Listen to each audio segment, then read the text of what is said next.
an bɛɛ bɔra ɲɔgɔn na o ye tiɲɛ mɛ jogoramɛ kɔni o tɛ maliyɛn mɔgɔ ta ye koyi aw ma jamu in mɛn aw fa yara wa aw ba yara mun mana ɲuman kɛ ko ye an ka yara kɔni a y'o to yen yara yara kɔni n'i y'a ye dugu wɛrɛ la sigi n fɛ de don yara bɛɛ maliyɛn a ye o kɔni a ye nɔ siga foyi t'o la i y'o faamuya ni kɔni jogoramɛ jamu kɔni wala a bɛ sɔrɔ jamana wɛrɛ la wa o jamana halala don ko jogoramɛ jamu a bɛ sɔrɔ jamana wɛrɛ la wa o jamana halala don mɛ jogoramɛ bɛɛ maliyɛn o kɔni a ye siga b'o la ko donc bi an bɛna kuma cɛba dɔ de kan ko Usumani Yara jogoramɛ don Usumani Yara jogoramɛ don koyi jogoramɛ a jogoramɛ ko in kɔni bon bi jogoramɛ dɔ fana bɛna dɔ kɛ ka mɔgɔw dabali ban parce que fɔlɔ jogoramɛ bɛɛ tun bɛ ɲini sugu kɔnɔ mais sisan jogoramɛ ninnu hali u bɛ balontan na u bɛ armée la u bɛ politique la jogoramɛ ne kɔni ma foyi faamu a jogoramɛ ko kɔni na sinon an kɔni bɛ kodɔn kɔni jogoramɛ bɛɛ bɛ sugu kɔnɔ suguba wari jogoramɛ ko i y'a faamu sugu kɔnɔ suguba wari commerce dugukolo mais fɛn min ye sisan jogoramɛw donna bɛɛ la balontan ekuw bɛ jogoramɛw bolo jogoramɛ balontana yira jogoramɛ yɛrɛ tun tɛ sɔrɔ fɛn kelen min na diɲɛ kɔnɔ u sɔrɔl'o la o tun ye armée koyi jogoramɛ tɛ kɛlɛ fɛ koyi mais sisan u bɛ hali armée la la ilaha illallah kɛlɛtigi Sikaso kɛlɛtigi o commandant o ye jogoramɛ ye migibolila a bɛn ala ni kira cɛ pilote musoman min bɛ Mali la o jogoramɛ ye bon sisan nɔ a banna pepepepepewu bon famille kɛlɛ tɛ jogoramɛw ni mɔgɔ cɛ bilen bon jogoramɛw bi an bɛna kuma jogoramɛw de kan jogoramɛ kɛ dɔ Usumani Yara falaw fa n'u ba yatimɛw ka ganfa Usumani Yara bi an bɛna kuma ale kan Usumani Yara ye jɔn ye Usumani Yara a sigilen bɛ Senegal Mali Nigeria La Guinée Usumani Yara bi an bɛna kuma ale de kan Mali bɛ yɔrɔ min na bi a mago bɛ cɛba dɔw la cɛba minnu ni Mali mago b'u la maliyɛn den a mana kɛ yɔrɔ o yɔrɔ maliyɛn den n'a jɔyɔrɔ yelen don faso kɔnɔ Mali mago bɛ a den sɛbɛw la Usumani Yara tɔgɔtigi dɔ bɛ yen o b'a yɛrɛ yira Usumani Yara mun b'a yɛrɛ yira nafolotigi dɔ bɛ yen o b'a yɛrɛ yira Usumani Yara mun b'a yɛrɛ yira tɔgɔtigi dɔ bɛ yen o bɛ jeli ni funɛw wele Usumani Yara mun m'o kɛ Usumani Yara min nafolotigi caman dɔnnen don fantanw de fɛ Usumani Yara mun dɔnnen don faamaw de fɛ nafolotigi n'i ye nafolo sɔrɔ ka kɛ banna ye i tɛgɛla bilalen don faamaw de b'a kɛ i bɛ lakodɔn Usumani Yara mun ye nafolotigi ye n'a tɛgɛla bilalen don mais ni fantanw m'a kɛ n'ale dɔnna Usumani Yara mun dɔnna faamaw fɛ parce que nafolotigi o ni faama tɛ kelen ye waritigi o ni nafolotigi tɛ kelen nafolotigi ni faama tɛ kelen ye faama ye jɔn ye waritigi ni faama tɛ kelen dɛ faama ye maire polisi sɔrdasi gendarme douanier avocat i y'o faamuya wa douaniers avocats ozofɛrɛw tenidonnaw i y'a faamu faso ka fini bɛ minnu na ani minnu bɛ baara kɛ fasodenw ye n'o ye ɲɛmɔgɔw ye olu de ye faama ye nafolotigiya ni faamaya tɛ kelen waritigiya ni faama tɛ kelen ye bilahi tala waritigi tɛ diɲɛ na mun tɛ siran faama ɲɛ kana da i ka kɛ milliardaire i ka jamana na bilahi tala douanier kelen b'i bin tile kelen kana dan ka kɛ milliard ka k'i kun i ka dugu faama b'a ni da i kan wallahi faama bɛ milliardaire kɛ fantan ye kalo kelen kɔnɔ faama man ɲi dɛ e ma n'i ye wari sɔrɔ k'a sɔrɔ mɔgɔ adamaden bɛ tɔgɔ de ɲini n'i ye tɔgɔ sɔrɔ tɔgɔtigi mana tɔgɔ sɔrɔ tɔgɔtigi bɛ tila ka faamaya de ɲini parce que faamaya fana ni tɔgɔtigiya tɛ kelen ye o de kama tɔgɔtigi bɛ taa laban faamaya ɲini de la i mana wari sɔrɔ cogo cogo waritigi bɛ taa laban faamaya ɲini de la i ka kɛ milliardaire n'i bɛna i ka dugu bɛɛ taa jɔ koyi mais ni ministre bɛ tɛmɛ dugu bɛɛ b'a jɔ e yɛrɛ b'i jɔ i kelen ka kɛ milliardaire y'a ka dugu la n'i bɛ tɛmɛ i tɛ escorter dɛ ni faama bɛ tɛmɛ a bɛ escorter i ka kɛ milliardaire y'a ka dugu la ni polisikɛ kelen i y'a faamu polisikɛ kelen n'o ye nkalon da i la i bɛ taa kaso la donc faama ye faama de donc Usumani Yara jogoramɛ den don Usumani Yara barikatigi don Usumani Yara maliyɛn don Usumani Yara maliyɛnw Ousmane Yara bi ne bala yɛrɛ bɛ na ɲini ka Ousmane Yara ye mun na fɔlɔ parce que Mali bɛ yɔrɔ min na Mali mago bɛ bɛɛ k'a bolo di ɲɔgɔn ma Mali bɛ yɔrɔ min na Mali mago bɛ bɛɛ ka yafa ɲɔgɔn ma Mali bɛ yɔrɔ min na Mali mago bɛ bonya ani karama de la bi na anw ka jamana bɛ yɔrɔ min na a tɔgɔ bɛ diɲɛ da mais an ka jamana tɔgɔ bɛ diɲɛ da o tɛ baasi ye est ce que an ka jamana tɔgɔ bɛ diɲɛ da ɲuman de kama alhamdulilayi n'i ko Asimi Goïta diɲɛ yɔrɔ o yɔrɔ i b'a sɔrɔ ɲuman de bɛ ka fɔ n'i ko transition diɲɛ yɔrɔ o yɔrɔ i b'a sɔrɔ ɲuman de bɛ ka fɔ n'i ko Mali n'i ko sen colonel yɔrɔ o yɔrɔ ɲuman de bɛ ka fɔ n'i ko Choguel ɲuman de bɛ ka fɔ n'i ko Abdoulaye Diop ɲuman de bɛ ka fɔ n'i ye an ka faamaw ta n'o ye an ka wolomasiri tabaw ye n'i y'u tɔgɔ fɔ yɔrɔ o yɔrɔ mɔgɔ o mɔgɔ cɛla mɔgɔ mun bɛ ɲuman f'u kan mɔgɔ mun b'u fɛ mɔgɔ mun b'u dɛmɛ o de ka ca mɔgɔ mun t'u fɛ diɲɛ bɛɛ tɛ kɛ mɔgɔ kelen fɛ ni bɛɛ kɛr'i fɛ i si man ca i y'a faamuya n'i wolola lundi ka hɛrɛ sɔrɔ mardi i bɛ sa mercredi i nana minnu sɔrɔ yan o kuma anw tɛ k'a ɲini yan fiɲɛ min ye kolon ta o fiɲɛ tɛ kolonwalan to ni samiya sera n'i ye fiɲɛ da ni ɲɔtigɛ sera i bɛ funufunu de tigɛ i y'o faamuya wa kolon min golonnen bɔra numuw fɛ kolonwalan min golonnen bɔra numuw fɛ n'i k'i b'o kolonwalan kile o bɛ kari manden cɛ ni manden muso bi mun de la Ousmane Yara an bɛ k'a fɔ bi Ousmane Yara ye malien ye Ousmane Yara ye mɔgɔ mun ye Ousmane Yara bɛ bɛn ani karama de fɛ mɔgɔ mun bɛ bɛn ni karama fɛ jamana kɔnɔ n'a ka bɛn ani a ka karama n'o tɛ yɛrɛ yira ye a ka bɛn a n'a ka karama n'o tɛ tɔgɔ ɲini ye a ka bɛn a n'a ka karama n'o tɛ place ɲini ye a ka bɛn a n'a ka karama n'a sɔrɔ a bɛ k'a kɛ k'a ka d'a yɛrɛ ni ye k'ale yɛrɛ y'i ni di farafinna ma Ousmane Yara don 2023 2024 farafinna bɛɛ fara ɲɔgɔn kan mun taara k'a fɔ ko nin de bɛ farafinna ka bɛn fɛ nin tɛ siran faama ɲɛ nin tɛ a kun gosi faama ye nin tɛ complexe faama kɔrɔ ni parce que la a yɛrɛ de y'a nin di un vrai panafricain Ousmane Yara ne m'a fɔ aw ɲɛna n ko panafricain minnu sigilen bɛ télé la panafricain minnu da bɛ kuma bɛɛ n ye panafricain n'u bɛ taa télévision na n'u bɛ taa i y'a faamuya wa plateau kan a si tɛ panafricain a bɛɛ ye yɛrɛ yiraladen a si tɛ panafricain a bɛɛ ye jamana ci la a si tɛ panafricain a bɛɛ ye place ɲinina a si tɛ panafricain ye a bɛɛ ye tubabuw ka piyɔnkolonden puselenw de ye ka anw bila ɲɔgɔn na panafricain vrai olu ka je suis panafricain a fɔ man di u t'a kɛ n bɛ exemple dɔ d'aw ma Sénégal yan Guy Marius Sagna don min na ni Asimi Goïta ninnu nana fanga la n'u ko k'u bɛ embargo bin Mali kan n'u ko k'u bɛ CEDEAO ka force kɛ ka Mali attaquer anw maliyɛn minnu bɛ Sénégal yan anw ye ɲɔgɔn fara ɲɔgɔn kan ka meeting kɛ Guy Marius Sagna nana a don a ye mun fɔ anw ka meeting kɛnɛ kan mɔgɔw y'a dɔn bi de mais depuis ala ye Guy Marius Sagna da a bɛ tan mɔgɔw y'a lakodɔn nin de fɛ ne y'a fɔ ɲɛna n ko Sénégalais ka panafricains n'u ni anw taw tɛ kelen ye parce que Sénégal o ye jamana ye sariya jamana de don loi jamana de don o de kama Sénégalais président o président sɔrɔ a bɛɛ ye droit kɛ i y'a faamu i y'a ta u ka président fɔlɔ la o i nana Abdoulaye Wade la i nana Macky Sall la o Sénégal président ninnu n'i ye mun bɛ fanga la bi n'i y'o bɔ a la Sénégal président bɛɛ ye sariya de kalan n ko panafricains bi yan mais u ni an taw kɛcogoya tɛ kelen ye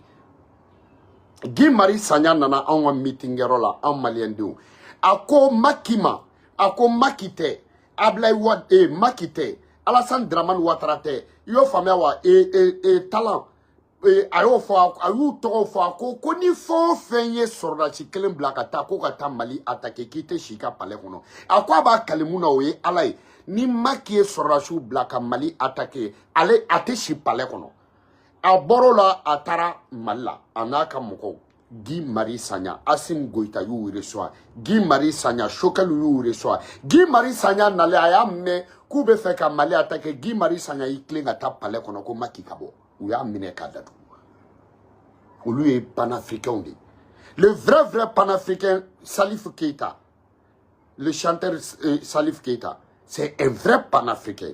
Mais est-ce qu'il parle chaque fois, je suis panafricain, comme Kenny Seba, le faux panafricain là? Comme Badakani, le faux panafricain Badakani. Comme Nyatali Yao, elle est la plus fausse panafricaine. Comme Frédéric Nyanti, le gars de France là, et tous sont des faux panafricains.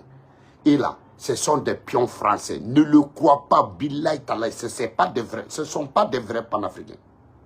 Les vrais panafricains, Aminata Dramane Ouattara, les vrais panafricains, Tiken Diafa Koli, le vrai panafricain, il ne parle pas chaque fois, je suis panafricain, je suis panafricain.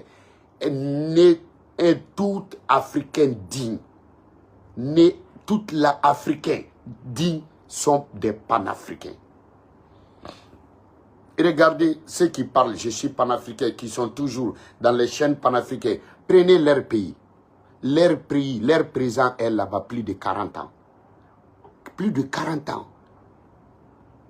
Cameroun, le président camerounais, il est là-bas plus de 40 ans. Et c'est ces mêmes panafricains camerounais vont nous dire que on va faire 3e mandat. Nous, on va faire 4e mandat. Nous, notre président, il y a un coup monté. Et ils vont nous aider. Comment c'est qu'un panafricain camerounais peut aider un autre pays en Afrique alors que votre président est plus de 10e mandat, mais c'est vous les escrocs bâtards. Vous n'êtes que des bâtards. Changez vos présidents, changez vos politiques d'abord. Si vous êtes panafricain, créez un mouvement pour faire dégager vos présidents qui est là-bas plus de 40 ans. Vous n'êtes que des escrocs. Enlevez votre sale gueule dans les politiques des autres pays africains. Réglez vos problèmes d'abord, vous les panafricains camerounais. Je vous dis, hein, pas vous tous, mais ceux qui sont dans les chaînes, votre bâtard chaîne, escroc chaîne là, qui fait que mélanger les autres pays africains, les pays africains que vous êtes des panafricains, vous êtes tous des bâtards ruinés. Vous réglez les problèmes de chez vous au lieu de flammer, au lieu de mettre flamme dans les autres pays. Si vous êtes panafricain, commencez, la charité bien ordonnée commence par soi-même. Réglez vos putains bâtards problèmes chez vous d'abord. Kenny Seba, il vient de quel pays? Il est origine de quel pays? Bénin. Bénin. Est-ce que Bénin, il y a un panafricain dans le pouvoir au Bénin? Banda Kani, il vient de Cameroun. Le président camerounais, il est le plus vieux président en activisme. Le plus vieux président actuellement au pouvoir. Plus de 40 ans. Banda Kani, il n'a qu'à changer ses présidents d'abord. Au lieu de mettre vos sales gueules dans les politiques des autres. Réglez chez vous. Je vais vous dire la pire vérité. Tous ces bâtards panafricains-là qui fait que défiler chez vous, qui fait que prendre l'avion pour aller, ils vont laisser d'abord les autres pays africains, les panafricains, les vrais panafricains, ils vont sortir contre leur président, c'est-à-dire contre le faux régime, faire tous ces combats, prendre des balles, et après maintenant, si le président est dégagé et qu'il y a un panafricain qui est venu au pouvoir, c'est là-bas que tous ces bâtards panafricains qui sont la majorité centrafrique là, ils vont défiler par les chaînes. Et non, Assimi Goïta, il est bien, Assimi Goïta, il y a famille, Assimi Goïta, il est bien, capitaine Ibrahim Traoré, général Tchani.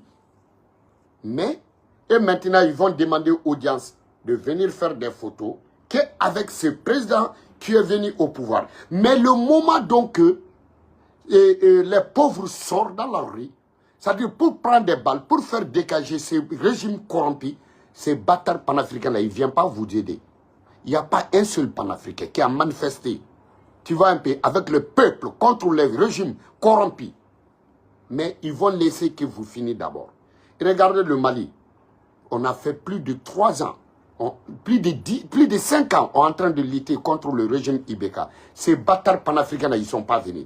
Mais quand Assimi Goïta est venu au pouvoir, tous ces bâtards panafricains-là, ils sont venus faire les visites au Mali.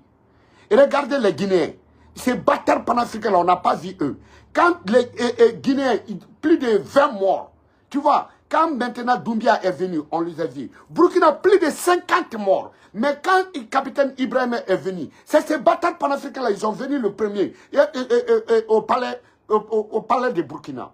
Maintenant, Ousmane Sonko, mais depuis le temps d'Abdoulaye Wade, Ousmane Sonko, il était toujours comme ça, c'est un panafricain. Marie-Guy Sagna, il est comme ça, fou malade. Il est comme ça, tu vois, nos France dégage. Mais il n'y a pas un mouvement dans un pays en Afrique qui est plus vieux que France dégage au Sénégal ici, qui est plus vieux mouvement créé contre la France. C'est au Sénégal ici. Ils ont l'air panafricains. Mais chez les Sénégalais, ils ne sont pas comme nous. On n'a pas de même mentalité. On n'a pas les mêmes mentalités, on n'a pas les mêmes justices. C'est-à-dire, il faut essayer tout le monde. Les gens fonctionnent la manière de leur éducation. Mais, même dans l'armée sénégalaise, mais la majorité, ce sont des panafricains. Tout le monde s'asseoir derrière son... Non, Ousmane Sonko a changé. Mais est-ce que le politique Ousmane Sonko, c'est ton père qui l'a dit à Ousmane Sonko d'être panafricain? Est-ce que c'est ta mère qui l'a aidé? Est-ce que Ousmane Sonko, comment il est venu au pouvoir avec idée panafricaine là, c'est pas ta mère qui l'a enseigné? Ce qui veut dire qu'il est comme ça. Restez votre petite caméra qui ne vous connaît rien dans les politiques des Sénégalais. Vous faites que parler. Je vous dis la pire vérité. Tous ces bâtards panafricains-là, ce n'est pas des vrais panafricains. Salif Keita, qui savait que Salif Keita était un vrai panafricain?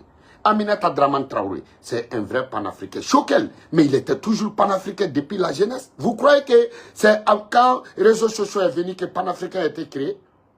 Sékou Touré, c'était un panafricain. À cet âge, qu'il y avait les réseaux sociaux. Modibo Keïta, à cet âge, qu'il y avait les réseaux sociaux. Thomas Sankara, est-ce qu'à cet âge, il y avait les réseaux sociaux?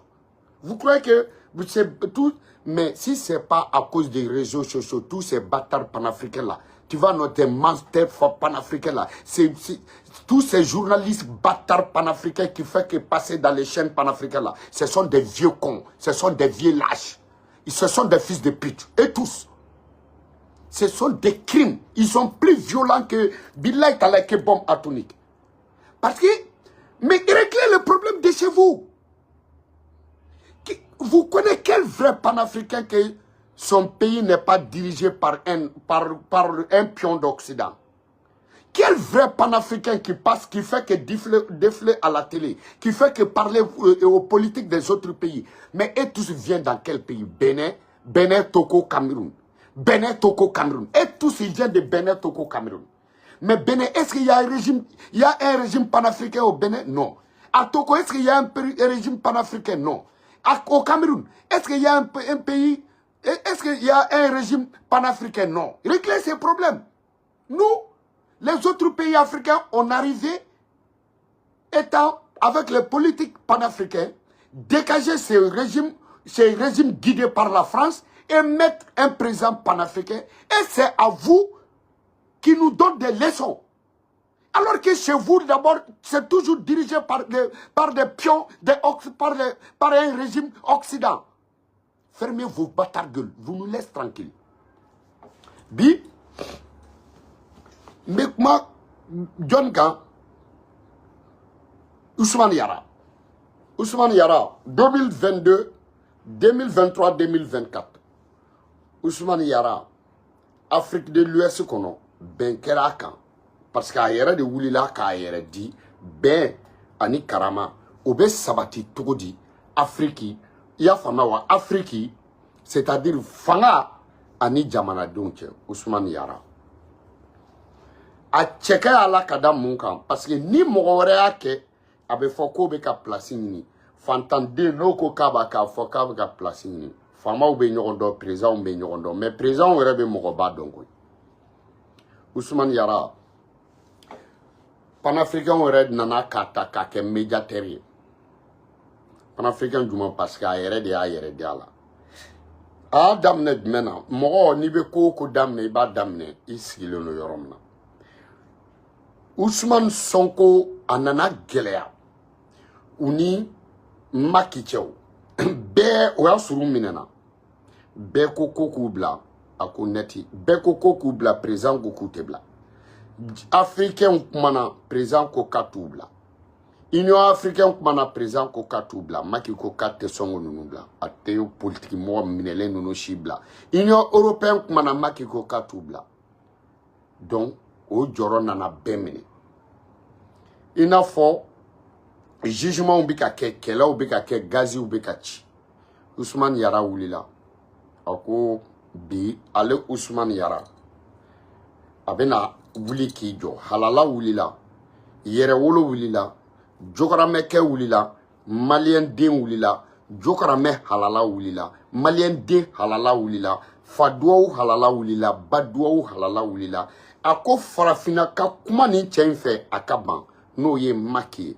Farafina ka fara ɲɔgɔn kan ka kuma Macky fɛ Macky ka ban. Diɲɛ ka fara ɲɔgɔn kan ka kuma Macky fɛ Macky ka ban. Tubabuw ka kuma Macky fɛ Macky ka ban. Karamɔgɔw ka kuma Macky fɛ Macky ka ban. O kuma ne Ousmane Yara bɛna kuma. Ni Macky ban'o la n'a ba ka kusa ni ne ba ye an bɛn'o lajɛ. A ma kuma k'a tɔ to dɛ. A ye journaliste wele k'i sigi a ko Macky ma. A ko n bɛna bɔ aw kɔrɔ ne bɛ taa palais la. Ni ne taara palais la, aw bɛna dɔn mun bɛna kɛ. A taara ani Macky ye ɲɔgɔn. A ko Macky ne Ousmane Yara. Macky ne Ousmane Yara bɛ fɛ i ka nin politique mɔgɔ ninnu bɛɛ bila dugu ka suma. N'i ma ninnu bila, jamana in bɛ ci. N'i ma ninnu bila, Dakar bɛ mɛnɛ. N'i ma ninnu bila, i y'a faamu, ninnu kelen-kelen bɛ bɔ région mun na a bɛɛ bɛ mɛnɛ. Macky n'i ma ninnu bila, i tɛ fo n'i bɛ fɛ ka jamana ci. An y'i dɛmɛ i sigili la koyi. Donc i wulili la bɛ fɛ ka bɔ daba fɛ. Ni yankaw kumana, wolofaw mana kuma ye, a bɛ kɛ nata ye, a bɛ kɛ place ɲini ye. E ka conseil bɛ se k'a fɔ Macky ye ko nin bɛɛ ye nkalon ye. Mais ni ne Ousmane Yara kumana, conseil b'a dɔn ne ta ye tiɲɛ, wa e yɛrɛ b'a dɔn parce que ne natalen t'i la. Ne Ousmane Yara ne bangera ka sɔrɔ hɛrɛ bɛ n fa fɛ yen. Ne bangera ka sɔrɔ hɛrɛ bɛ n ba fɛ yen. Ne bange ka n'a bila bi la, ne mago t'i jɔ président na foyi la. I y'a faamu, mun tɛ ne bala, mun tɛ ne Ousmane Yara bolo. Donc u bila. Ne tɛ segin n'i m'a fɔ fana k'u bila. Ousmane Yara ko k'a ye Macky ko Ousmane Yara ma ko politicien fɛn o fɛn bɛ yen n'u minɛnen don. E kama ne y'u bɛɛ bila. Ousmane Yara k'a daminɛ k'a ba tile 3. O y'a sɔrɔ kalo joli kɛra k'u to kaso la. Panafricain aw yira. Voilà un vrai panafricain. U bilala. Donc ne bala côté sénégalien a y'a fɔ file la. A k'a fɔ maliyɛnw ka waso la. Ko munu filɛ ne fanga la bi n'o ye Basiru ni Ousmane Sonko ye. I y'a faamuya wa? Ko Ousmane Yara de wulila a journalu bɛ yen n bɛ tila k'a bɛɛ publier. Mais vous, ces panafricains qui fait qu'enflammer nos pays là, vous êtes des bâtards. Vous qui passez, non, Ousmane Sonko, il a changé, c'est pas un panafricain, Bassirou Diomaye Faye, c'est pas un panafricain, il nous a trahi. Est-ce que le moment donc, il y avait de marche, que les Sénégalais sortent, qu'il y a des marches avec la gaz, avec gaz lacrymogène tiré par les policiers partout, est-ce que vous, les panafricains, vous avez quitté vos bâtards pays là pour venir aider des Sénégalais? Non. Vous n'êtes que des bâtards. Fermez vos sales gueules. Quand les Maliens prenaient balle contre le régime de Ibeka, est-ce que vous, ces panafricains là, vous êtes venus aider, vous avez voyagé pour venir aider des Maliens? Quand les Guinéens prenaient balle, est-ce que contre le régime de Alpha Condé, est-ce que vous, ces panafricains là, vous êtes venus? Quand les Burkinabés prenaient balle, est-ce que vous êtes venus aider des Burkinabés? Et maintenant, c'est vous qui s'asseoir dans votre bâtard chaîne télévision et panafricain. Vous faites que donner des leçons. Vous faites que vous connaissez toute l'histoire des pays, mais vous ne connaissez pas l'histoire de votre pays. Vous connaissez tous les régimes corrompus, mais quel panafricain a osé de parler au Paul Biya? Bandakani, on t'a jamais vu de parler au Paul Biya. Ferme ta bâtard gueule, ton bâtard gueule. Parce que vous êtes Camerounais. Si tu parles, il va casser ton putain de gueule. Vous n'êtes que des escrocs. Kenny Seba, il parle tous les pays africains. Est-ce que vous avez... Il parlait de Paul Biya. Vous, ces panafricains-là, vous parlez beaucoup. Alassane Dramane Ouattara. Alassane a trouvé Paul Biya au pouvoir. Alassane, il ne vaut pas même 15 ans. Paul Biya, c'est plus de 40 ans. Francky Niama, je ne sais pas qui est en France là. Vous avez vu, il a parlé combien de fois, Paul Biya? Ils ont parlé combien de fois, Paul Biya? Le nom de Paul Biya. Est-ce que vous avez vu ces panafricains-là de sortir le nom de Paul Biya? Paul Biya est plus pur que Alassane Dramane Ouattara. Vous dites troisième mandat, Alassane Dramane Ouattara, troisième mandat, Paul Biya, il est combien de mandat? Plus de 40 ans. Pourquoi vous ne parlez pas de Paul Biya? Dis-moi. Vous avez fait tomber tout sur Alassane Dramane Ouattara. Alassane a trouvé Paul Biya. Pourquoi vous n'osez pas? Parce que Paul Biya est plus...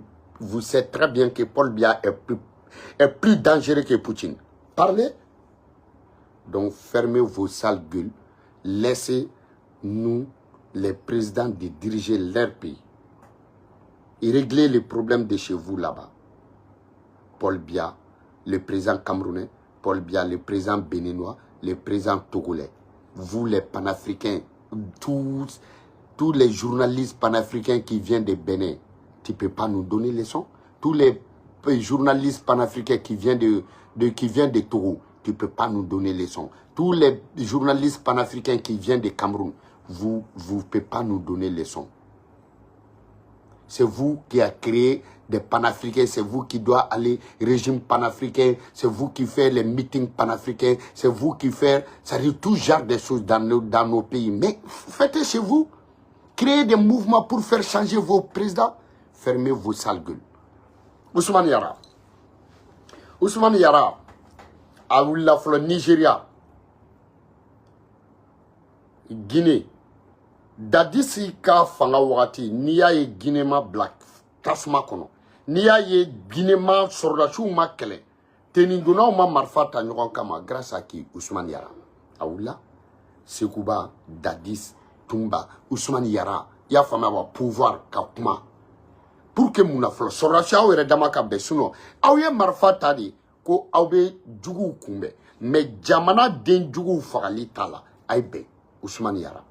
Nigeria a ka voyage ka ca yen yɛrɛ kosɛbɛ. Nigeria a ye mun kɛ pouvoir ni population cɛ pouvoir ni parti civil cɛ Ousmane Yara a ye mun kɛ f'u ka bɛn fɔlɔ marifa kana ci dugudenw na. Sénégal yan nɔ Ousmane Yara de ka cɛsiri y'a kɛ ni marifa ciw ma bɔ a la.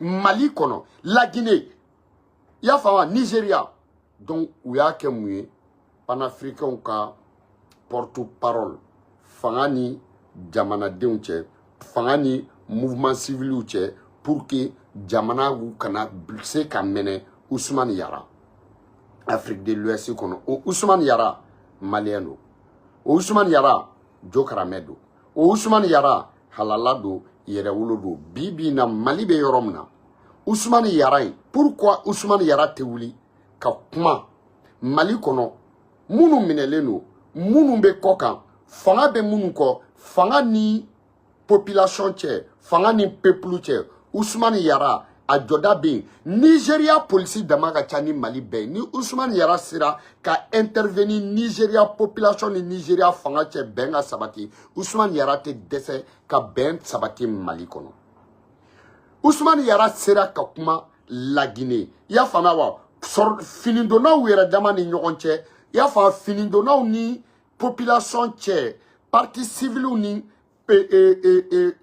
gouvernement cɛ Ousmane Yara tɛ se ka dɛsɛ ka bɛn sabati Mali kɔnɔ Sénégal yan mɔgɔ minnu minɛna Sonko ninnu ka minɛli la ni Ousmane Yara sera ka kɛ sababu ye Sonko ninnu ni i y'a faamu wa prisonnier politique tɔw ka bila i y'a faamu Ousmane Yara tɛ se ka dɛsɛ diɲɛ kɔnɔ bɛn ka sabati Mali kɔnɔ an b'a kalama de yan ne Bala Koti Sénégal n'i ko Ousmane Yara mɔgɔ mun m'a dɔn a tɛ ko kunna n'i ko Ousmane Yara mɔgɔ mun m'a dɔn a tɛ se ka ko ɲɛnabɔ n'i ko Ousmane Yara mɔgɔ mun m'a dɔn i y'o faamuya wa Sénégalais mun b'a dɔn i bɛ taa sɔrɔ o fa ma place sɔrɔ o ba ma place sɔrɔ i bɛ taa sɔrɔ olu ka mɔgɔ si dɔnnen tɛ sinon n'i ko Ousmane Yara Sénégal ya bonya Ousmane Yara Sénégal ya karama Ousmane Yara Sénégal yan nɔ i y'a faamu a kɛra sababu ye bonya dara Mali yɛrɛ kan a kɛra sababu ye bonya dara Malidenw kan Ousmane Yara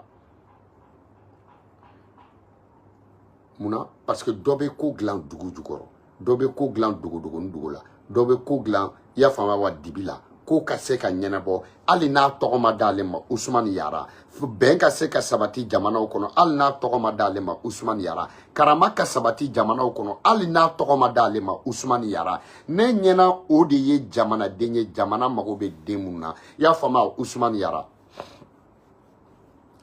opérateur économique do opérateur économique ba do Usumani Yara wa mun diyara ne nana jate minɛ n ko ni Usumani Yara in dɔnnen don Sénégal cogo min na ni Usumani Yara in Sénégal justice bɛ nin bonya cogo min na ni Usumani Yara in Sénégal administration bɛ nin bonya cogo min ni Usumani Yara Sénégal gouverneur bɛ nin bonya cogo min ni Usumani Yara ministre bɛ nin bonya cogo min na ni Usumani Yara président yɛrɛ bɛ nin bonya cogo min na mais mun tilala ka diya ne ye n'i y'u ɲininka u bɛɛ b'a f'i ye ko maliyɛn de don mais président bɛ mɔgɔ mun lamɛn o ka ɲinɛ faso kɔ k'a kɛ président b'a lamɛn k'a yɛrɛ ko jamana mɔgɔ ye o ka teli ni fɛn bɛɛ mais mun de la Mali tɔgɔ tora a kan Mali kanu mun de la maliyɛnya tora a kan Mali kanu mun na maliyɛnya tora a kan faso kanu mun na maliyɛnya tora a kan baso kanu mun na maliyɛnya tora a kan halalaya mun na maliyɛnya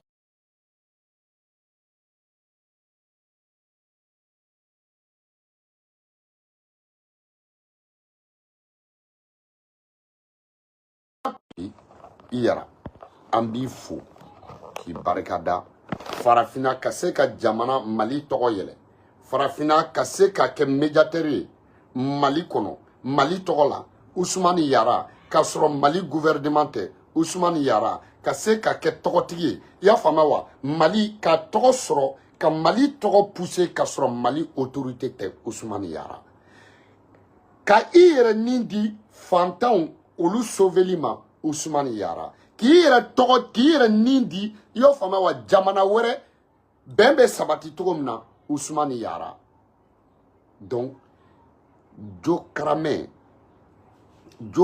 mun n'a sɔrɔla ni a miirila a siya la ka miiri a faso la ka tila k'a dɔn ko siya wɛrɛw bɛ yen ni miirila i siya la ka miiri i faso la ka miiri i fa danbe la i ka dɔn danbe bɛ tɔw la siya bɛ tɔw la jamu bɛ tɔw la e ni olu aw de ye kelen ye mun bɔra Mali kɔnɔ e ni jokaramɛw ye kelen mun tɛ siya wɛrɛ o ni jokaramɛw ye kelen ye an farafin minnu bɛ yen hali n'an faw tɛ kelen ye hali n'an baw tɛ kelen ye anw bɛɛ mana kɛ farafinw ye donc o kɔrɔ ye anw bɛɛ de ye kelen ye bɛn bi sabati cogo di anw yɛrɛ dama ni ɲɔgɔn cɛ Usumani Yara karama bɛ sabati anw yɛrɛ dama ni ɲɔgɔn cɛ cogo di Usumani Yara sinon dɔ bɛ nafolo sɔrɔ k'i miiri faso la k'i miiri a basow la o mago tɛ jamanadenw na Usumani Yara mun ta ma kɛ ten dɔ mana nafolo sɔrɔ ka ban k'i janto a yɛrɛ ka denbaya la o mago tɛ mɔgɔ wɛrɛ ka denbaya la Usumani Yara mun ma kɛ ten tɔ dɔ bɛ nafolo sɔrɔ a fa ye dɔ b'a sɔrɔ a ba ye dɔ bɛ nafolo sɔrɔ a siya ye mais mɔgɔ mun bɛ nafolo ɲini diɲɛ ye k'a ɲini fantanw ye o ye tiɲɛ ye mɔgɔ mun bɛ tila ka diɲɛ kibaruya lajɛ bi a n'a ka kalan ko ma ko min n'o ye diɲɛ kow ye n'o bɛ se ka kɛ cogo di fanga ale ni jamanadenw cɛ Usumani Yara dangaden tɛ se k'i kun don ye sinon i kun bɛ ci fanga ani politiciens cɛ dangaden tɛ se k'i kun don ye sinon i kun bɛ ci mun de la mun bɛ fanga la fanga ka d'o ye mun bɛ fɛ ka na fanga nɔfɛ fanga nege b'o la mun b'a kɔnɔ o b'a ja dɔn olu fila ka kɔnba kɛyɔrɔ ɲamɔgɔden tɛ se ka wele ye Usumani Yara olu fila ka kɔnba kɛyɔrɔ la i y'a faamu muso mun bɛ yen mun ba ma ɲɛ o tɛ se k'i kun don yen nɔ muso kolon den mana kun don fanga ɲinina ani fangatigi cɛ o kɛlɛ la muso kolon den a kunkolo bɛ to a da fɛ Usumani Yara mun b'i kun don fanga bɛ mun bolo ani mun bɛ fanga nɔfɛ Usumani Yara mun b'i disi don olu ni ɲɔgɔn cɛ ka tila ka bɔ Usumani Yara mun b'i kun don fanga ɲinibaga ani fangatigi ni ɲɔgɔn cɛ olu ni ɲɔgɔn cɛ ka tila k'i kun bɔ Usumani Yara Usumani Yara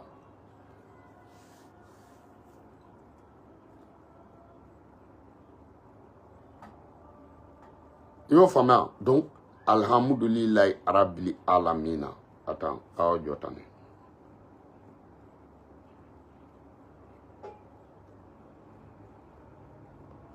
moi je soutiens Doumbia à 100%. Tu vois, Ségou, 11-11. Doumbia, c'est un vrai panafricain. Toi, ton père est plus âgé que Doumbia. Est-ce que quand, au temps de Alpha Condé, quand les Guinéens ont pris balle, ton père, il était vivant, non? Ou bien son frère? Doumbia, c'est un vrai panafricain. Je supporte Doumbia à 100%. Et je suis un vrai Doumbia. C'est-à-dire, c'est moi Doumbia. Donc, tu ne veux pas Doumbia. Celui qui ne veut pas Doumbia, il n'a qu'à quitter ici, sinon bi bâtard sauté. Voilà. Si tu n'aimes pas Doumbia, tu fermes ta gueule, sinon bi bâtard sauté, espèce de bâtard que tu es. Toi, tu ne me connais pas. Donc, Alhamdoulilah, Arabe Lamina, Ousmane Yara.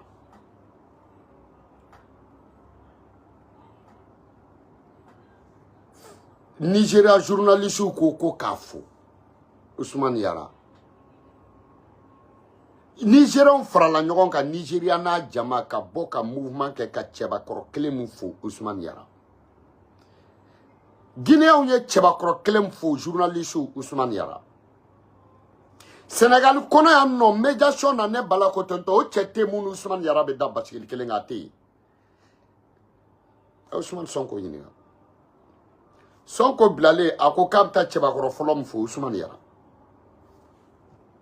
Donc n'o bɛ yen ko Ousmane Yara o bɛ yen Ala sɔnna o ka kɛ maliyɛn ye Ala sɔnna o ka kɛ faso den ye Ala sɔnna o ka kɛ ba Maliba den ye bi na Ousmane Yara mun sera ka wuli ka taa jamana wɛrɛ kunko ɲɛnabɔ ka jamana wɛrɛ fanga n'a jamanadenw bɛɛ ka jamana wɛrɛ fanga n'a jamanadenw ka kɛlɛ k'o suma Ousmane Yara bi na ne bala bolo Mali mago bɛ jɔn na Ousmane Yara ɲɔgɔnna o ka da mun de kan fanga a bɛ sifinw bolo Mali mago bɛ bɛn na Mali mago bɛ karama na Ousmane Yara bɛn na man di ka sɔrɔ maliden kilancɛ bɛ kɔ kan bɛn na man di ka sɔrɔ politicien kilancɛ bɛ kɛnɛ kan bɛn na man di ka sɔrɔ mɔgɔ minɛlenw ka ca o mun ye Ousmane Yara ka tɔgɔ ni jamu ye Ousmane Yara min ne ye tɔgɔ sɔrɔ la ka jamu sɔrɔ la ne ko Ousmane Yara i tɛ don Maliko kɔnɔ wa i tɛ don Mali politique ni faamaw cɛ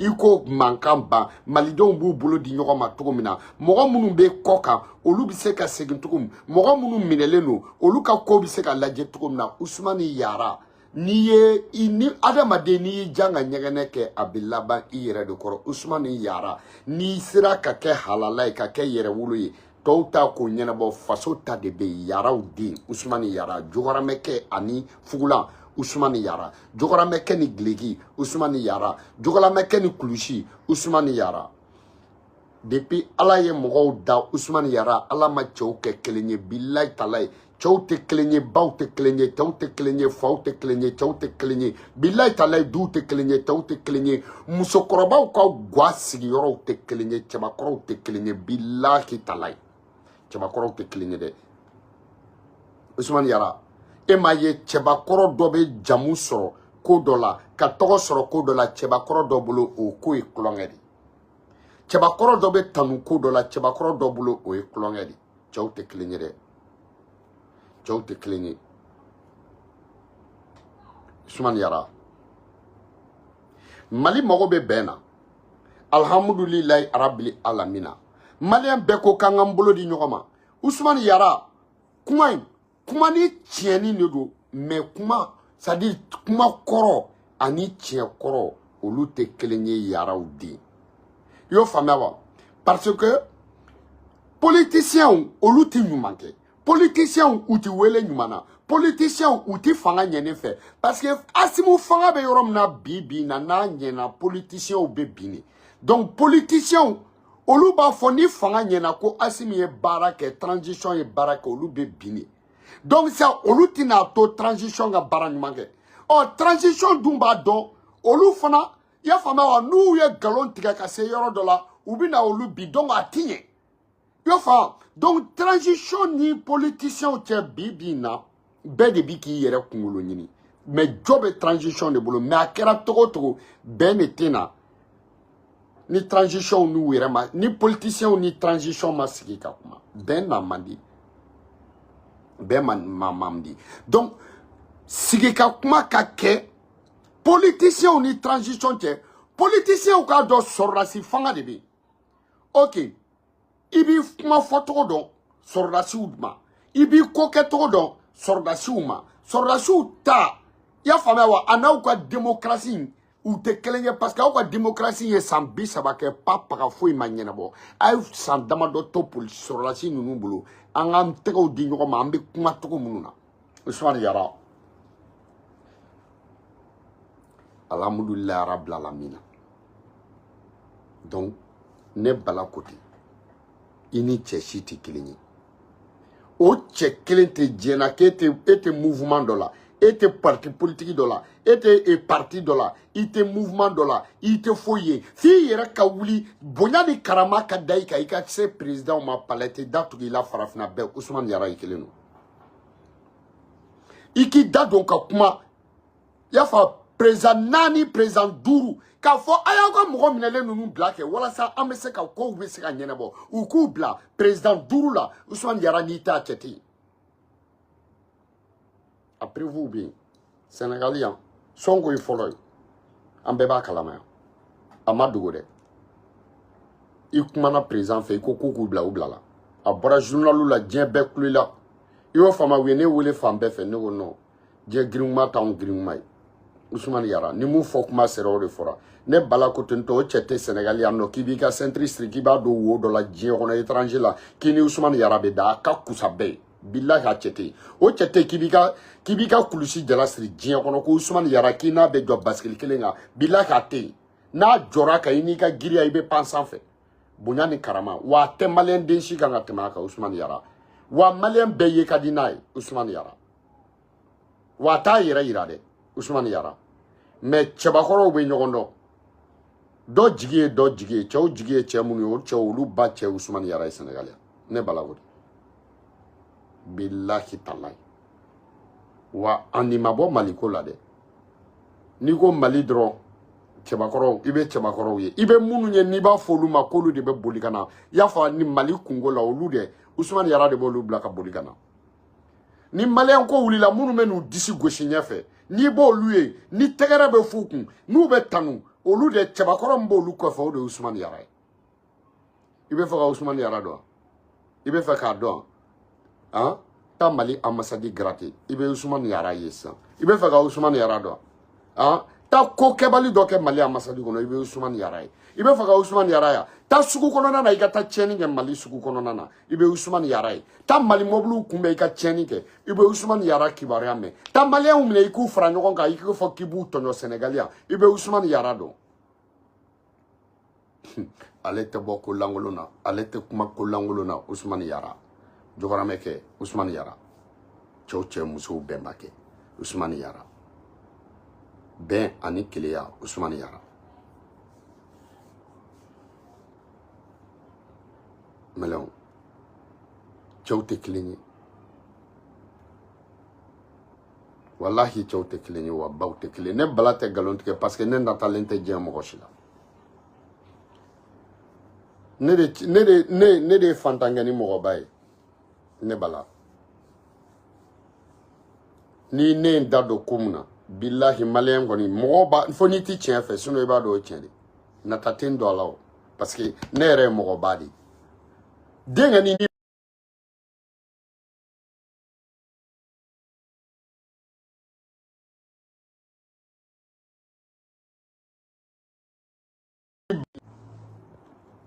denkɛni bange k'i kɔrɔbaya san 30 ni san 5 i tɛ se ka ko dilan i tɛ se ka ko tiɲɛ i y'i ba tɔɔrɔ ni ne bala bɛ se ka ko dilan ne tɛ se ka ko dilan ni tɔgɔ bɛ ne la ni tɔgɔ tɛ ne la aw b'o dɔn donc ne tɛ se ka nata diɲɛ cɛ si la bilen parce que ne bɛ o cɛ tɛ parce que tɔgɔ min bɛ ne bala la cɛbakɔrɔ i kɛra cogo cogo ko tɔgɔ b'i la tɔgɔ bɛ se ka k'i la ni ne ye mais ne bala ko ten tɔ Mali kɔnɔ i dɔnna cogo cogo maliyɛn den tɛ diɲɛ kɔnɔ k'i bɛ Mali mɔgɔ dɔnnenw ta k'i bɛ ne bala bɔ a la wari tɛ n bolo place tɛ n bolo n tɛ ministre n tɛ député n tɛ policier jango sɔrɔdasi mais Mali kɔnɔ cɛbakɔrɔ minnu yelen dɔnna ne balagote o chete ki bi se ka chabakoro duru ta ki tene kala ali ne mane kala ni ye malidenw ɲininga ko mogo mali kɔnɔ mɔgɔ minnu yelena dɔnnen no ni bɛɛ u b'a fina ko jobala billahi talahi n'i bɔra kalanen kunda n'i donna burusi kɔnɔ ka taa quartier kɔnɔnaw la billahi talahi ka taa musow ni denmisɛnninw ɲininga i b'a fɔ ko cɛna bala dɔnnen no ne nin tɔw ne de bala ye donc n'o kɛr'i la ka ban dɔrɔn i tɛ se ka nata bilen ne bala tɛ se ka nata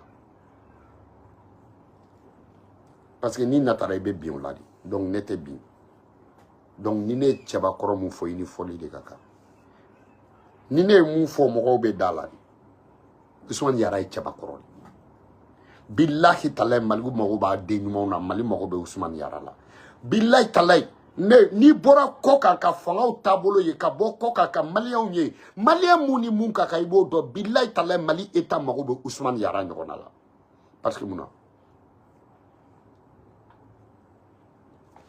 ma ɲinɛ Mali kɔ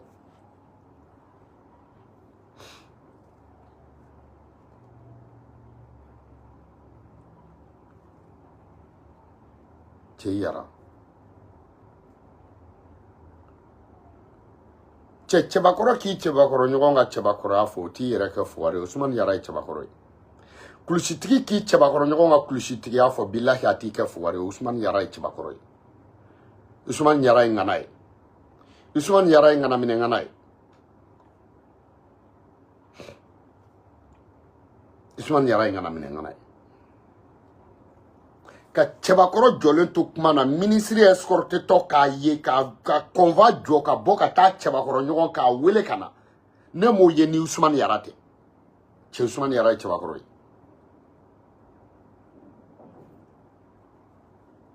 cɛ jogaramɛkɛ ye halala ye wallahi billahi jogaramɛkɛ pinsanen no hey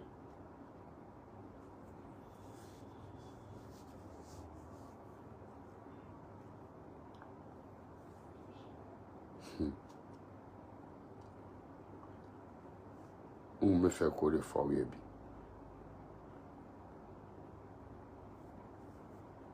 ni n kuma jogaramɛkɛ in kan a kun tɛ ɲɛ one love à vous tous Kana Balaba.